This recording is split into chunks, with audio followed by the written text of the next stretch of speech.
L'élection a eu lieu à date échue. Ce que nous déplorons, l'élection s'est passée à un jour où les travailleurs étaient au job, tout le monde était au travail.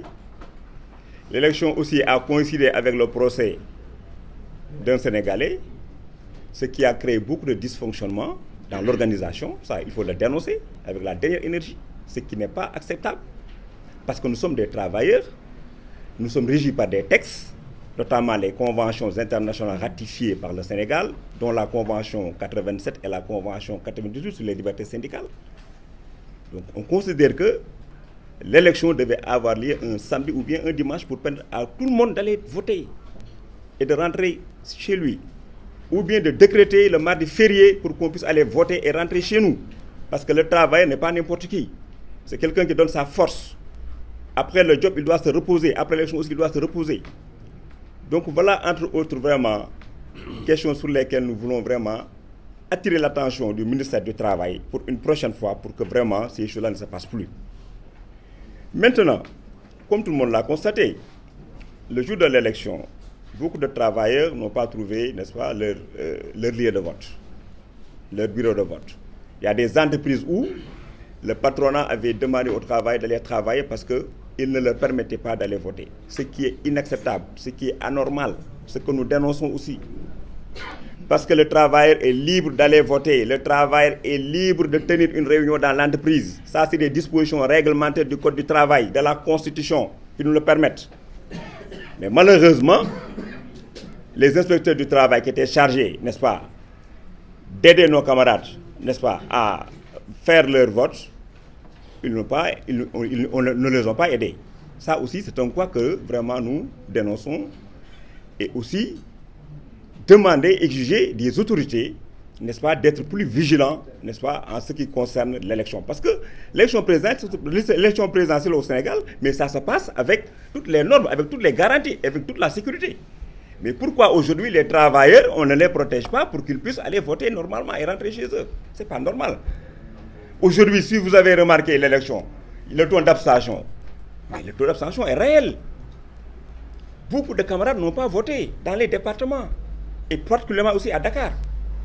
Si aujourd'hui, on permettait à tous les travailleurs d'aller voter dans les collectivités locales, on ne serait pas à la 5e place, on serait à la 2e ou à la 3e place, la GTSB. Ça, tout le monde le sait. Mais malheureusement, beaucoup de nos camarades, n'est-ce pas, n'ont pas voté, ce qui nous a vraiment coûté vraiment ce que nous avons aujourd'hui. Mais on rend grâce à Allah, parce que pour la première fois dans l'histoire du Sénégal, la FGTSB est maintenant dans la cour des grands, a dépassé, n'est-ce pas, la barre de 10%. Parce que comme vous le savez, Fossidi Ndiaye est allé à 2 élections, mais il n'a jamais franchi, n'est-ce pas, la barre de 10%. Aujourd'hui, Dieu merci, avec EG Mbalo Djecham et la FGTSB, avec tout le monde qui gratte autour d'Mbalo, nous avons eu 10%.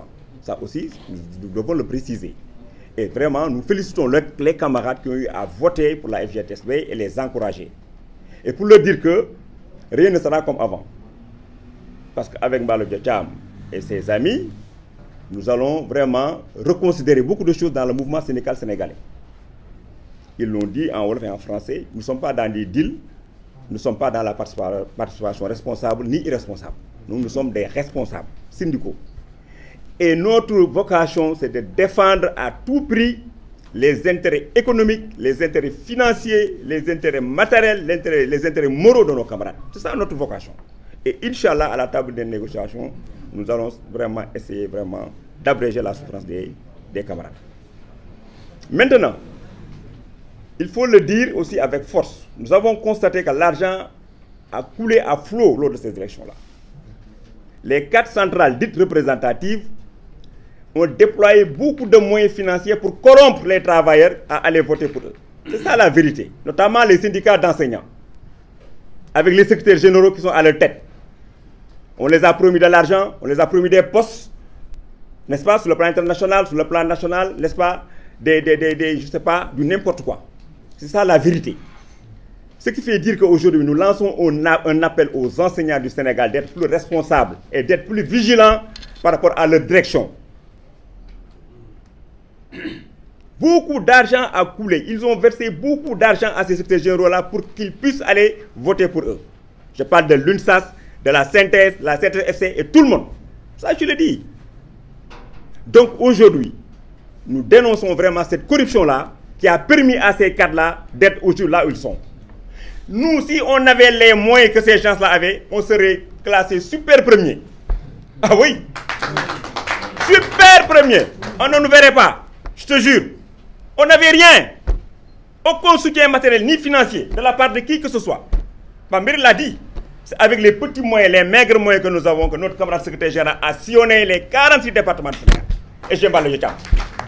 Il n'a dormi aucune nuit depuis 1 mois avec ses amis, les Sow et autres, là, les Mbaye Sow et autres. Il passait tout son temps dans les entreprises.